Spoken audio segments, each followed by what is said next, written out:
প্রতিপক্ষ একটি দল পরিকল্পিতভাবে বিএনপির নেতাকর্মীদের উস্কানি দেওয়ার পায়তারা করছে, এমন মন্তব্য করেছেন বিএনপির স্থায়ী কমিটির সদস্য মির্জা আব্বাস। 28 জানুয়ারি দুপুরে নির্বাচনী প্রচারণার অংশ নিয়ে মতিঝিল, কাকরাইল ও শাহবাগ এলাকার মিছিলের শুরুতে দেওয়া সংক্ষিপ্ত বক্তব্যে তিনি এসব কথা বলেন। মির্জা আব্বাস বলেন, প্রতিপক্ষের মধ্যে বিন্দু পরিমাণ শ্রদ্ধাবোধ নেই, সে কারণেই তারা অবান্তর ও দায়িত্ব জ্ঞানহীন বক্তব্য দিচ্ছে। তিনি অভিযোগ করেন, একটি পক্ষ নানা কৌশলে বিএনপির নেতাকর্মীদের উস্কে দেওয়ার চেষ্টা করছে। তবে এসব উস্কানিতে বিভ্রান্ত না হয়ে ধৈর্য ধারণ ও শান্তিপূর্ণভাবে নির্বাচনী কার্যক্রমকে চালিয়ে যাওয়ার আহ্বান জানান তিনি।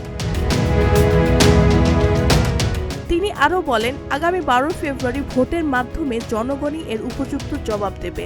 গণতন্ত্র ও ভোটাধিকার পুনরুদ্ধারে ভোটারদের কেন্দ্রে গিয়ে ধানের শীষে ভোট দেওয়ার আহ্বান জানান বিএনপির এই নেতা।